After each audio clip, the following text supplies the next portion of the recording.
Ancient myths from cultures across the globe speak of a golden age, a time of peace and abundance under the rule of a lost sun or a god of order. What if these are more than just myths?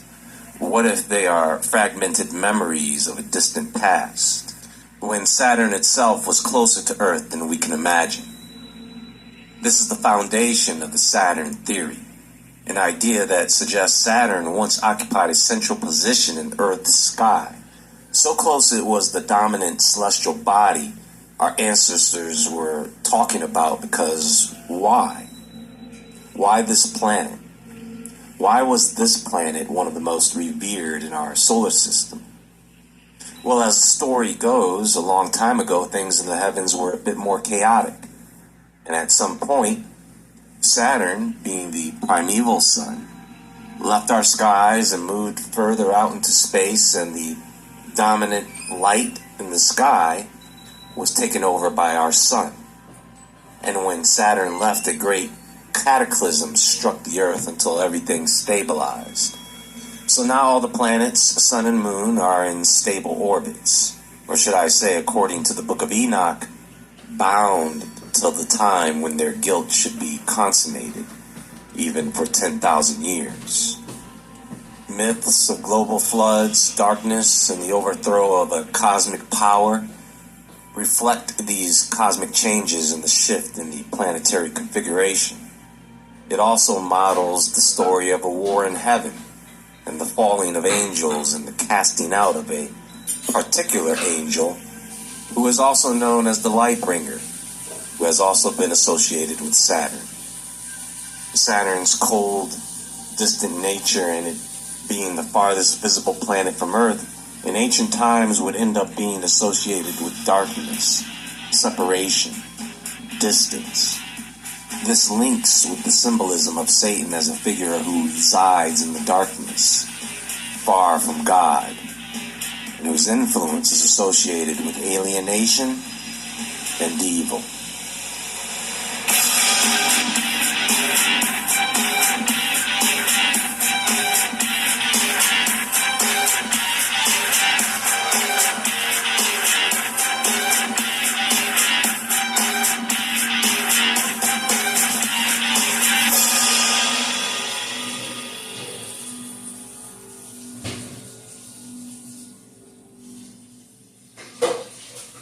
Anyone with $10,000 or more in credit card debt or personal loans may qualify for help from National Debt Relief. Minimum payments could literally keep you in debt for decades. $10,000 in debt can take anywhere from 14 to 26 years. So there are a couple of researchers, David Talbot and Wallace Thornhill, who are proponents of the electric universe theory, which is an alternative cosmology that challenges gravity-driven astrophysics.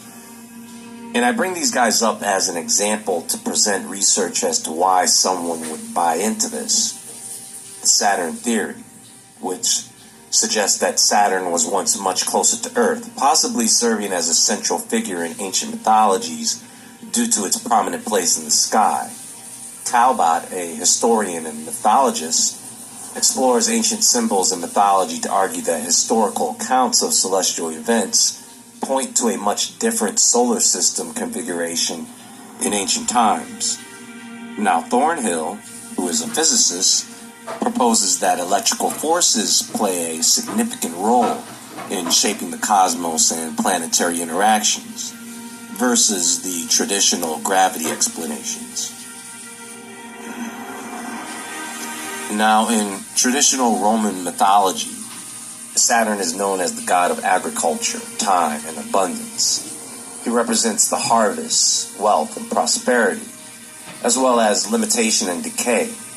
Saturn is known as a bringer of both abundance and restriction, and this made him a central figure, as Romans associated him with seasonal cycles that dictate growth and decline.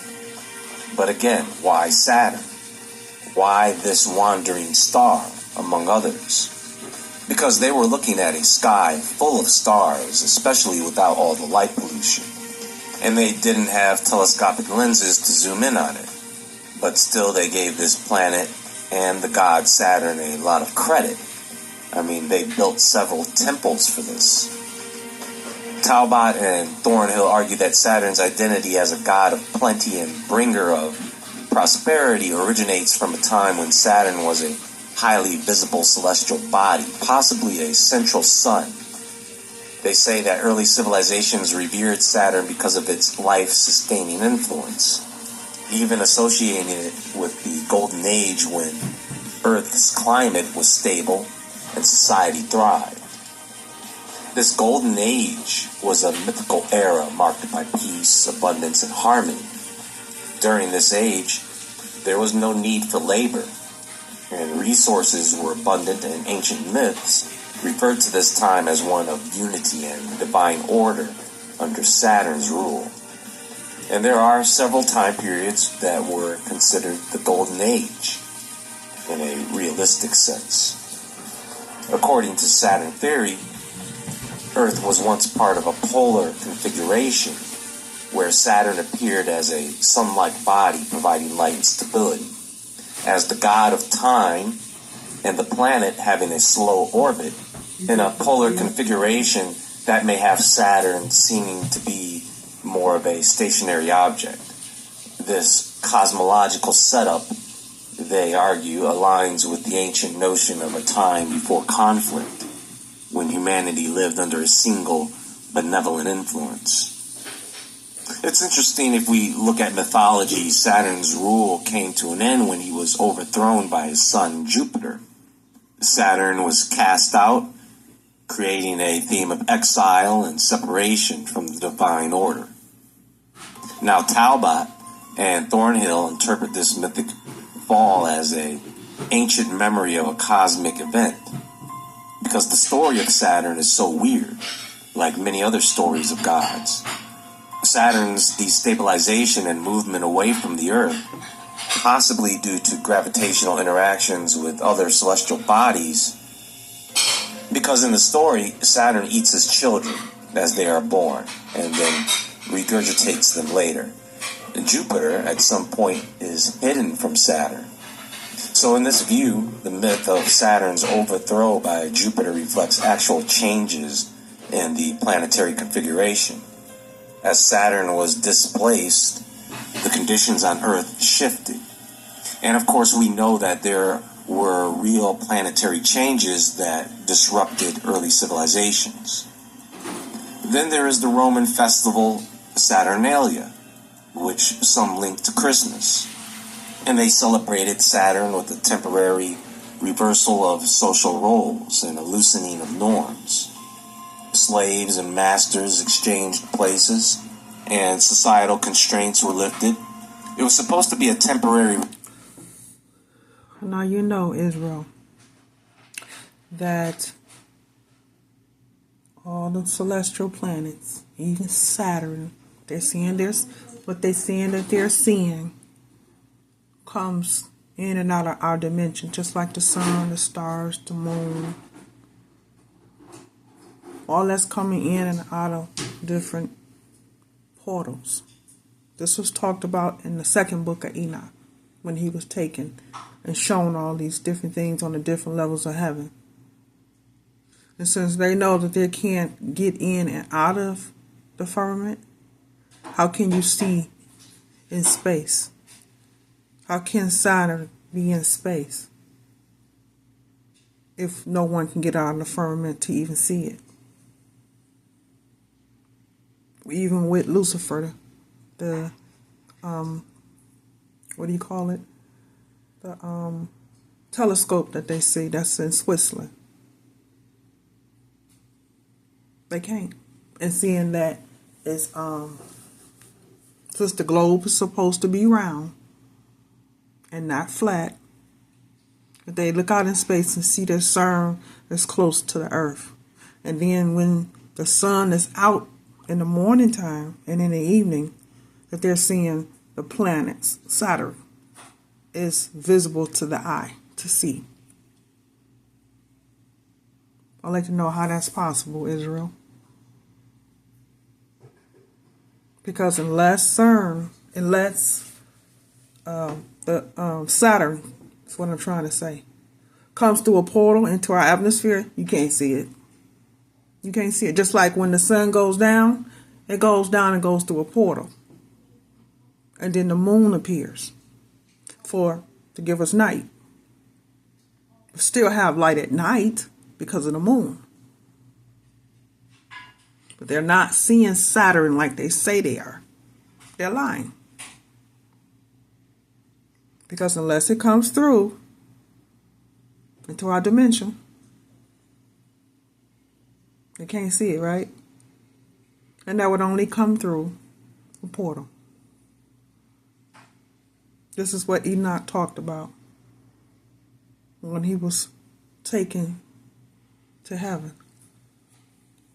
All 10 different levels of heaven. This is what he saw. And he was at awe on what he saw. So everything that they're telling you is not true, Israel. They're not looking at it through space. Everybody knows that.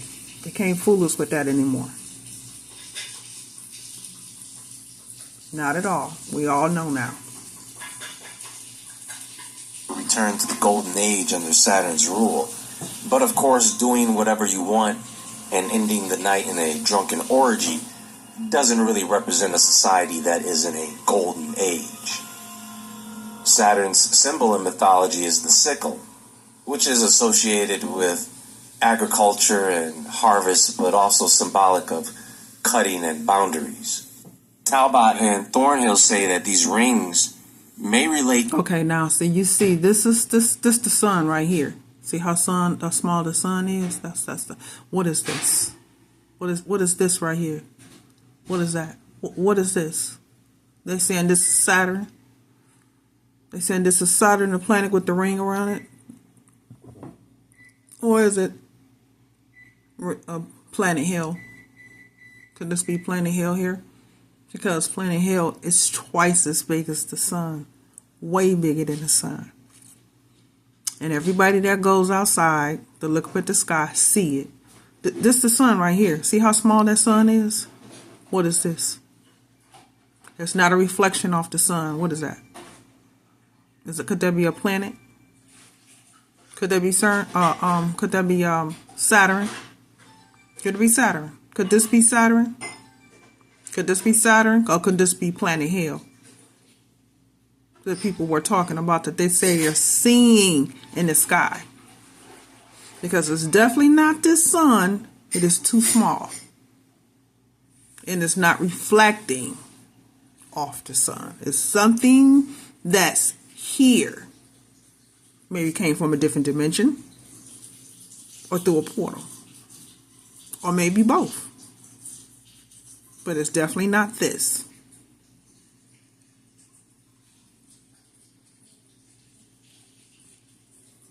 To ancient depictions of Saturn as a central disk with radiating streams of light, a sun-like figure surrounded by rings or an aura.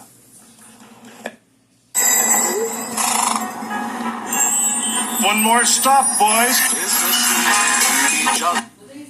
As Saturn moved away from Earth, the stable conditions it once provided gave way, and things became greatly unstable quickly.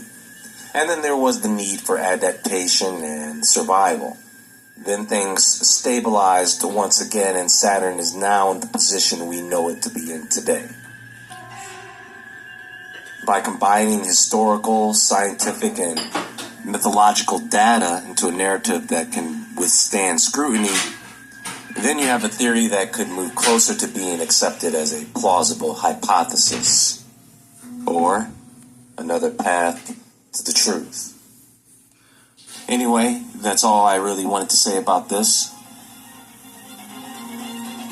And there is more to come. I do have a recommended video for the day. Watch that video. It will be linked on screen at the top right corner of this video and in the description box and pinned comment below. Please hit... Israel, they're not telling us everything. This is what we're finding out on TikTok. Even though that they say they're seeing Saturn, or Jupiter, or Mars, or Venus, or Neptune, That don't mean they're seeing that. Unless it comes through our dimension, that's the only way. I don't care if they say they have the Lucifer, the telescope, that don't mean that they're seeing this. It doesn't.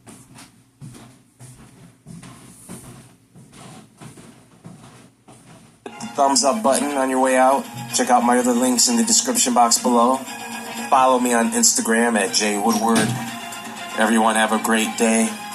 And as always, friends, stay awake, stay aware, stay safe, and I'll talk to you all soon.